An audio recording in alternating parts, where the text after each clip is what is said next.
guys, welcome to Javi's Home Cooking. Thanks for joining today. Don't forget to smash that like and subscribe and put a comment down below if you have any questions. Fuck that. I hate that shit.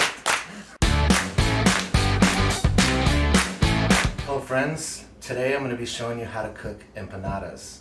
So, empanadas are something that I used to be really intimidated by, but had a friend show me how to make his recently. He's from Chile.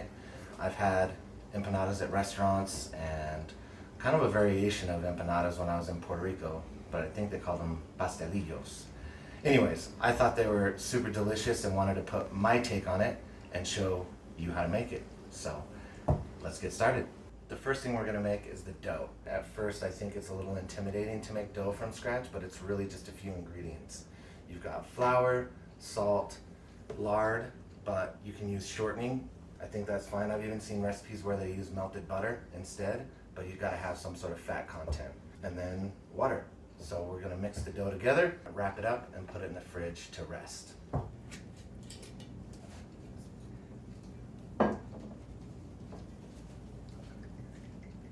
I like to sift out the flour because I think it makes for a more soft dough that doesn't have clumps and shit. About a teaspoon and a half of salt. That looks like about a teaspoon and a half. Fun fact is I've never actually used lard, but my friend from Chile did. So I've always used shortening and it turned out really good, but I feel like lard is going to be better flavor. And all shortening is, if you're not aware, I think it's like vegetable oil or soybean oil or some shit like that. And lard is actual rendered pig fat. And that sounded delicious to me, so we're rolling with it. So either with your hands or you can do like a pastry cutter.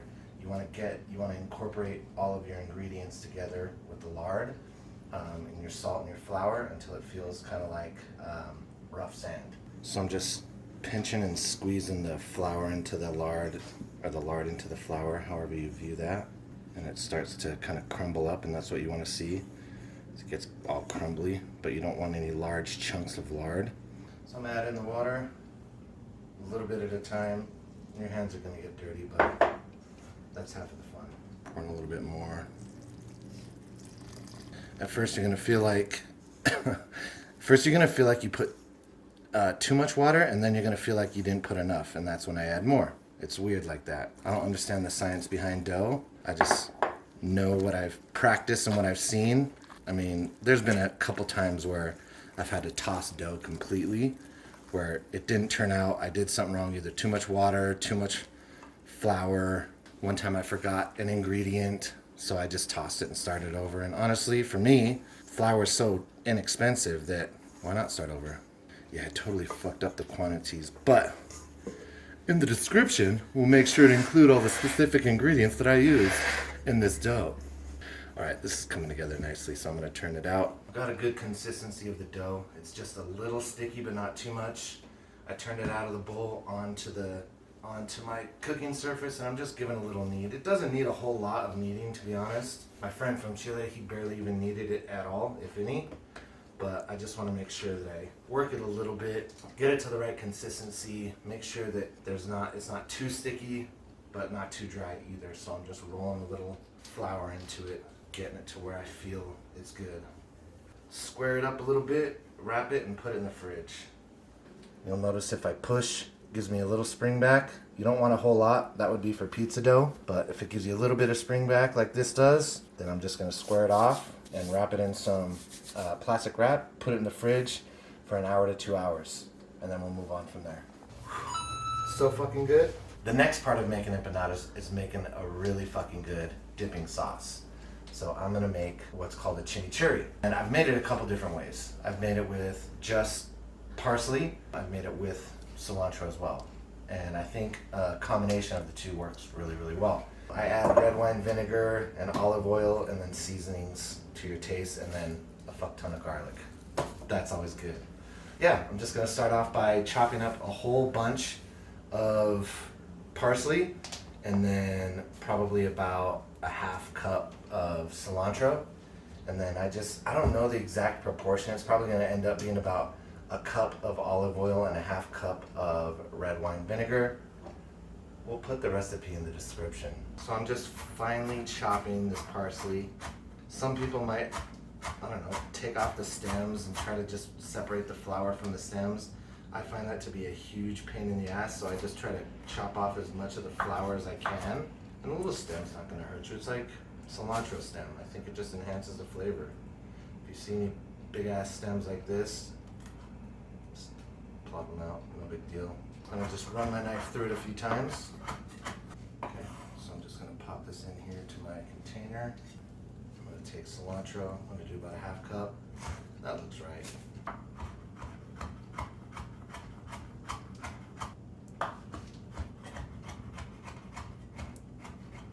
Just chopping it real fine. Ooh. Do you know that 1 in 3 people believe that cilantro tastes like soap? I think it tastes delicious, which is why I put it in almost every Latin dish I make. But for some unfortunate souls, it tastes like shit. Sorry for you. So I'm gonna add a bunch of garlic. Probably gonna end up being 4 to 5 cloves. Most recipes you're gonna find out there are gonna call for 2 to 3, but I'm a garlic slut, so I like to add a little extra. Yeah, so this is a little silicone tube, and it was given to me by a good friend. And you just take your garlic in there and you roll it like such, and then it comes out clean. Bang, beautiful. $5 or $6, and it just peels it perfectly. Here's how you cut garlic in my world. You smash it, and you just chop through it. Boom, that's chopped garlic, or minced garlic. It's easy. Give it a smash.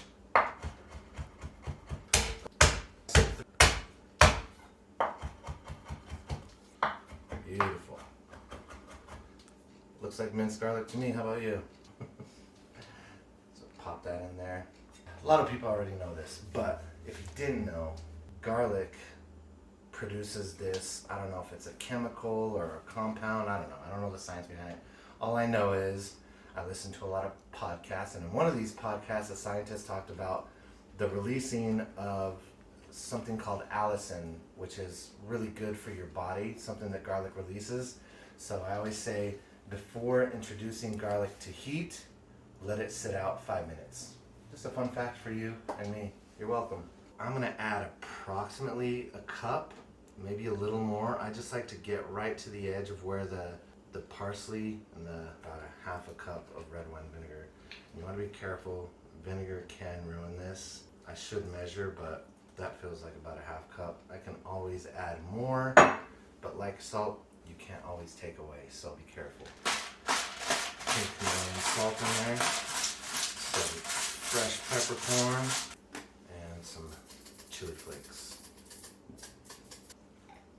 And that whole garlic thing, that really doesn't apply in this scenario because we're not introducing the garlic to heat. So we don't have to worry about not getting that benefit from the garlic. It smells delicious. The garlic and the olive oil and the parsley together. Just adding a little more olive oil, maybe a little more red wine vinegar. Just based on my experience, I know about the consistency I want it to look like. This shit is gonna be delicious. I always give it a little taste before we put it away. It'll only get better with time.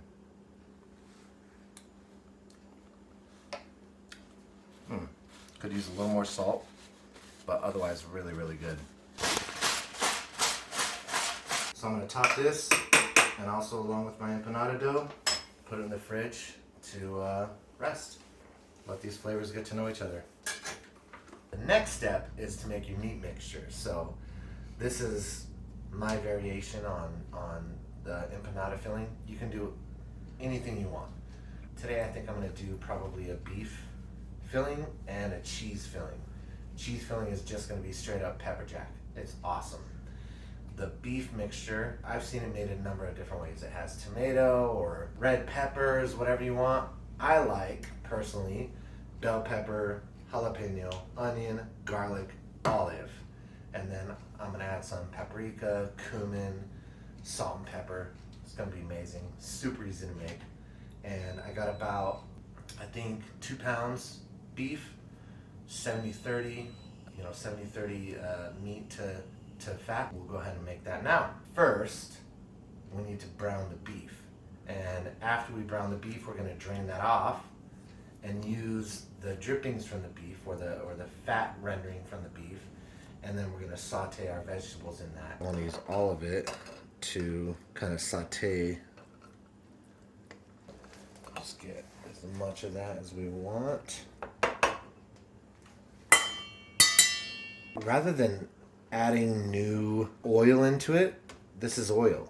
You know what I mean? It's just rendered fat. But I don't want to cook the beef anymore because if I overcook it, it'll be dry and disgusting. So I got 3/4 cup. I use about a 1/2 cup. So I cut the onion in half and I leave the stem part intact.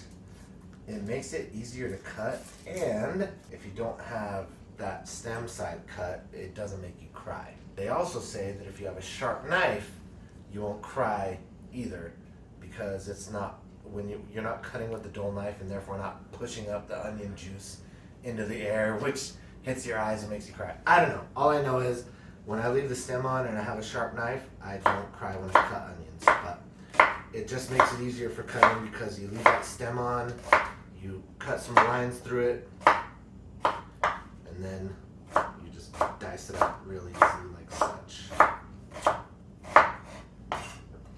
Beautiful. There's lots of different ways that I've seen bell peppers cut. What I like to do is cut it straight down the middle, and then you've got this membrane with the seed pod there, and I just like to cut along the membrane up down the stem on the other side of the stem, and then just tear out the membrane and the seed pod out. Just to make it as even as possible, I'll cut the top and the bottom of the half off, and then I just dice this up. And the thing for me, when I'm cooking, I used to freak out about like the specifics of it, but honestly, it doesn't have to be perfect. For me, it just has to be. So I cut the tops and the bottom off. That leaves this nice center part where I can easily cut into perfect pieces. And I'm just eyeballing to try to make them as even as possible. Kind of stack them up a little bit, and then off we go. Now I'm gonna get my oil heated up.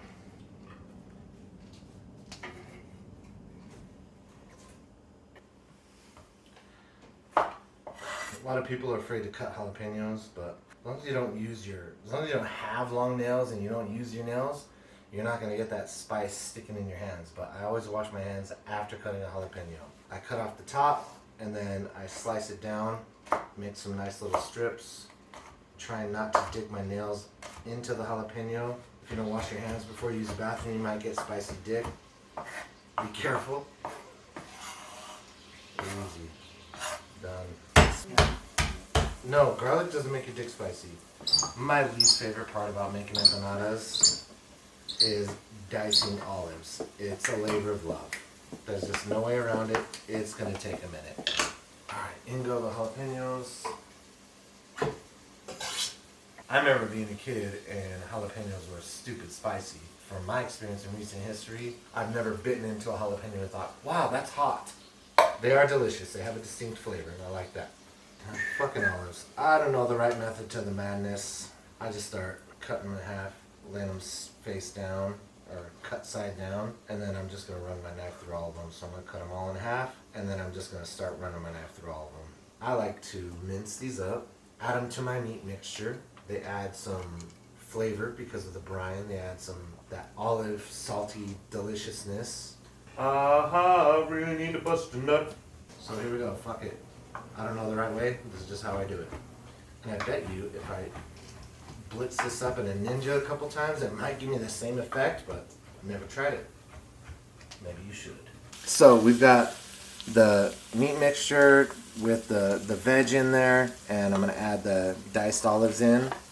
This is just a whole can of olives. You may like less, I like more. And then I'm gonna add my seasonings.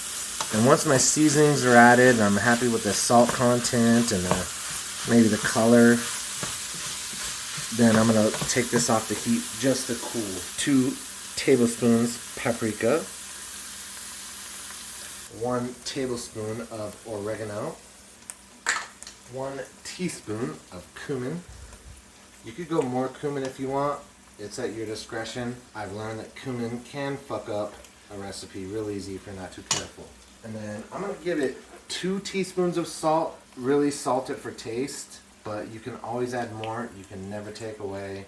I'll say that early and often. Pepper to taste. Fresh ground is always best. So I'm gonna try to approximate about a teaspoon-ish. Just mixing that bitch up. And then you have to taste. You've got to know where you're at.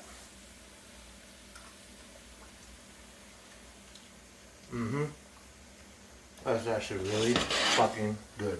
Now we gotta let it cool down for a minute because you can't add a hot mixture or hot meat insides for your empanadas until it's fully cooled. Otherwise it would start to cook your dough before you got it into your fryer. We're gonna let that cool down for a bit. All right, so we've got our dough that's rested in the fridge for about 2 hours. We're going to divide it into 6 sections and then start rolling out our empanada doughs and stuffing them and frying them in canola oil.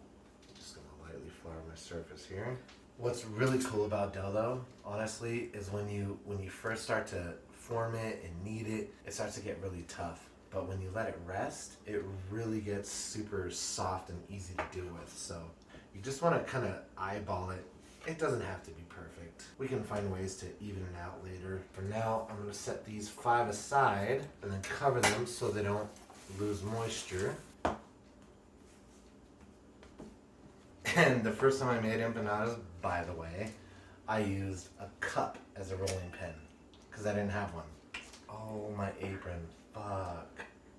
Okay, we're just rolling this out thin. That's all we're doing.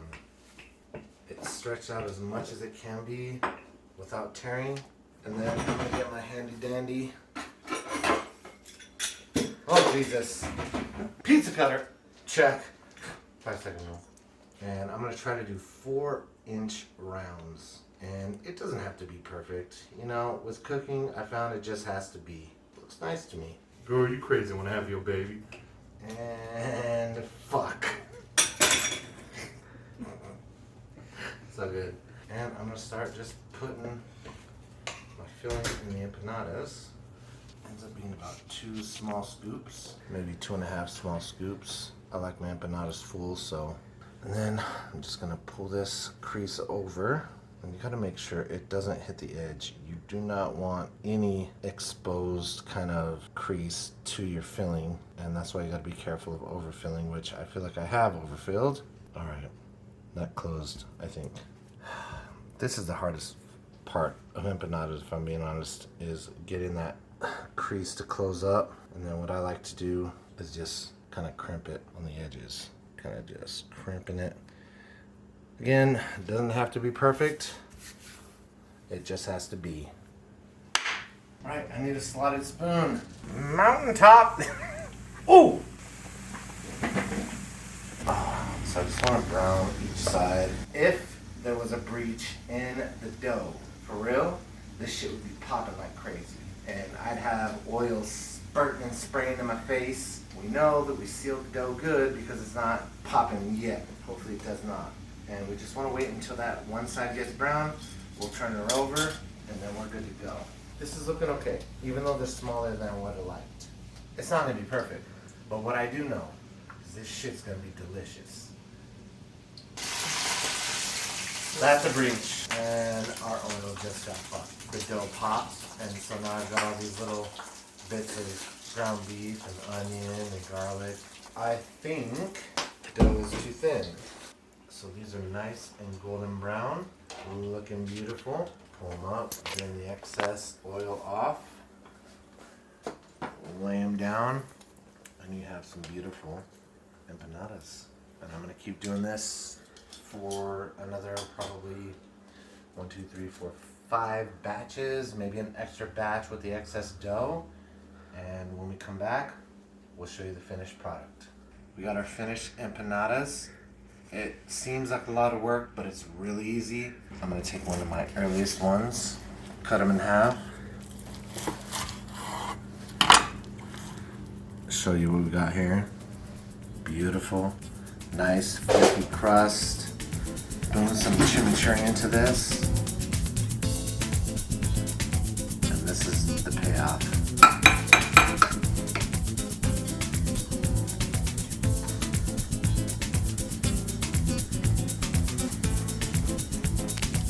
This shit is delicious. You're welcome.